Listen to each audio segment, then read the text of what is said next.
क्या होगा अगर चांद जमीन से टकरा जाए? रात के आसमान में चमकता हुआ चांद सदियों से इंसान को अपनी ओर खींचता रहा है। आइए इस सफर पे मेरे साथ चलिए, जहां हम समय और स्पेस की गहराइयों में जाएंगे और इस सवाल का जवाब ढूंढेंगे।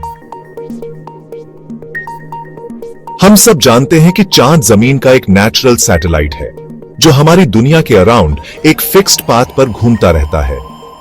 यह पाथ उसे ग्रेविटेशनल फोर्सेस के बैलेंस में रखता है। चांद का ग्रेविटी जमीन के समुद्रों में ज्वार भाटा लाता है, जिससे समुद्रों का पानी ऊपर नीचे होता रहता है।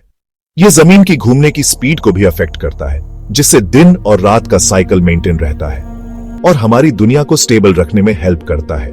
चांद के बिना हमारी दुनिया में इंस्टेबिलिटी आ सकती है, लेकिन अगर ये घूमना रुक जाए तो क्या होगा? क्या होगा अगर चांद अपनी ऑर्बिट छोड़ दे? अगर कोई अजीब घटना, कोई कॉस्मिक एक्सीडेंट चांद को उसके पाथ से हटाकर जमीन की तरफ धकेल दे तो क्या हम इसको रोक सकते हैं?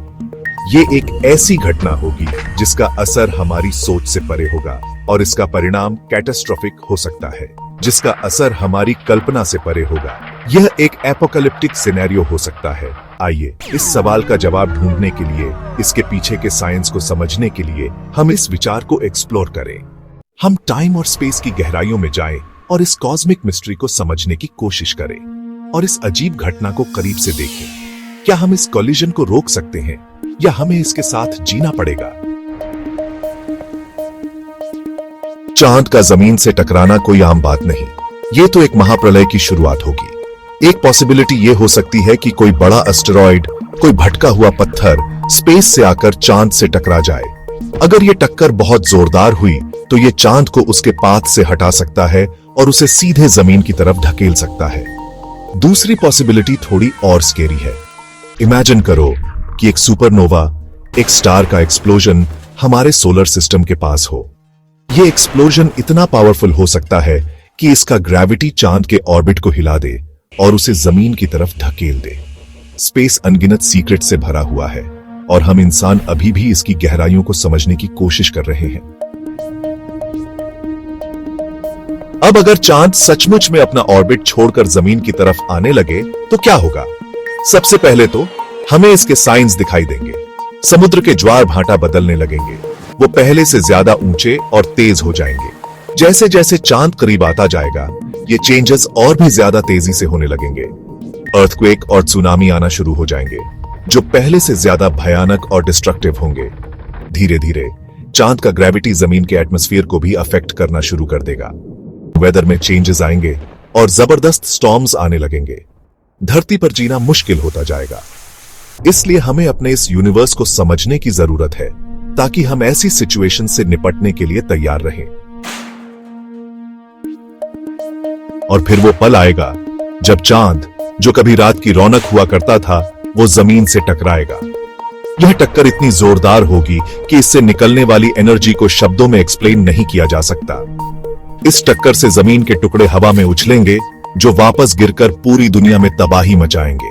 समुद्र अपनी सीमाएं लांघ जाएंगे और विशाल सुनामी पूरी दुनिया को अपनी चपेट में ले लेंगे।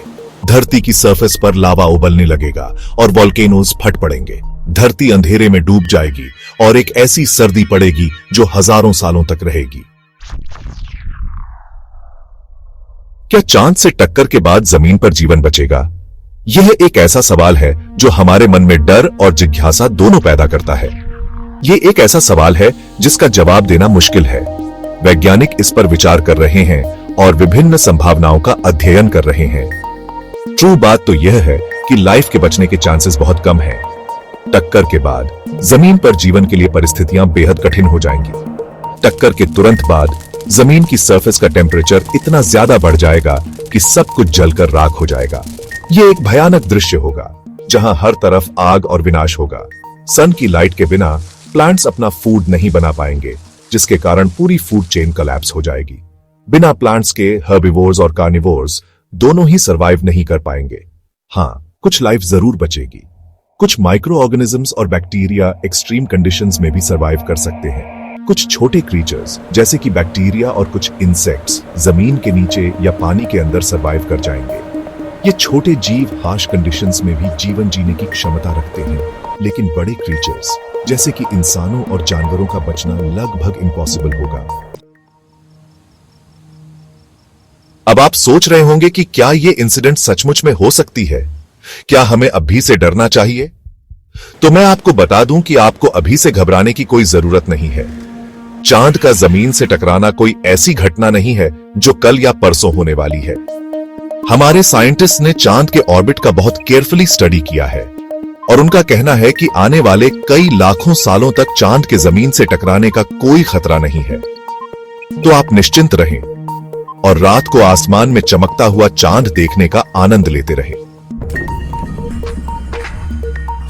हालांकि चांद का जमीन से टकराना एक बहुत ही रेयर पॉसिबिलिटी है, लेकिन ऐसा नहीं है कि यह कभी हुआ ही नहीं है। इतिहास में कई बार ऐसे कॉस्मिक इवेंट्स हुए हैं जिन्होंने हमारी पृथ्वी को गहराई से प्रभावित किया है। अगर हम अपने सोलर सिस्टम के हिस्ट्री में देखें तो हमें पता चलेगा कि ऐसे कई कॉस्मिक कोलिजन्स हुए हैं जिन्होंने हमारी दुनिया को हमेशा के लिए बदल दिया है। इन घटनाओं ने न केवल पृथ्वी की सतह को बदल दिया, बल्कि जीवन के विकास में भी महत्वपूर्ण भूमिका निभाई। एग्जाम्पल के लिए, आज से करीब 4.5 बिलियन साल पहले एक मार्स के साइज का प्लैनेट, जिसे हम थिया कहते हैं, वो जमीन से टकराया था। इस टक्कर ने पृथ्वी के इतिहास को हमेशा के लिए बदल दिया। इस टक्कर से जमीन का एक बड़ा हिस्सा टूटकर बाहर निकल गया, जिससे चांद बना। यह घटना इतनी शक्तिशाली थी कि इसने पृथ्वी के चारों ओर डिब्री का एक रिंग बना दिया, जो बाद में चांद के रूप में संगठित हो गया। ऐसा माना जाता है कि यह कोलिजन ही जमीन पर लाइफ की शुरुआत के लिए रिस्पॉन्सिबल था। अब सवाल यह उठता है कि अगर चांद जमीन से टकराया तो सबसे ज्यादा नुकसान कहां होगा? क्या कोई ऐसी जगह है जो पूरी तरह से तबाह हो जाएगी? तो इसका जवाब है हां। टक्कर का सबसे ज्यादा असर उन जगहों पर होगा जो टक्कर वाली जगह के सबसे करीब होंगे। अगर चांद समुद्र में गिरा तो उस जगह पर कई किलोमीटर ऊंची लहरें उठेंगी, जो कोस्टल एरियाज को पूरी तरह से डिस्ट्रॉय कर देंगी। अर्थक्वेक और वोल्केनो एक्सप्लोजन से भी जमीन के बड़े हिस्से तबाह हो जाएंगे। इसका असर पूरी दुनिया के वेदर पर पड़ेगा और हो सकता है कि पूरी दुनिया में ही बर्फ जम जाए। चांद के कोलिजन के बाद जमीन की हालत क्या होगी, यह सोचना भी मुश्किल है। हमारे सारे सिटीज तबाह हो चुके होंगे और हमारी सिविलाइजेशन के निशान मिट चुके होंगे, लेकिन लाइफ अपना रास्ता खुद बना लेती है। लाखों साल पहले जब थिया नाम का प्लैनेट जमीन से टकराया था, तब भी लाइफ ने फिर से अपना रास्ता बनाया था। हो सकता है कि इस बार भी ऐसा ही हो। चांद के कोलिजन के बाद जमीन पर एक नया एटमॉस्फेयर बनेगा। नए तरह के प्लांट्स और एनिमल्स इवॉल्व होंगे जो इस नए एटमॉस्फेयर में रहने के लिए सूटेबल होंगे, लेकिन यह एक बहुत लंबी और पेनफुल प्रोसेस होगी। चांद का जमीन से टकराना एक स्केरी इंसिडेंट होगी जिसका असर हम सब पर पड़ेगा, लेकिन यह घटना हमें एक इंपॉर्टेंट लेसन भी सिखाती है। यह हमें याद दिलाती है कि हम कितने छोटे हैं और हमारी यह दुनिया कितनी डेलिकेट है। हमें यह समझने की जरूरत है कि हम इस यूनिवर्स में अकेले नहीं हैं। हमारे आसपास अनगिनत डेंजर्स मौजूद हैं और हमें उनसे निपटने के लिए तैयार रहना होगा।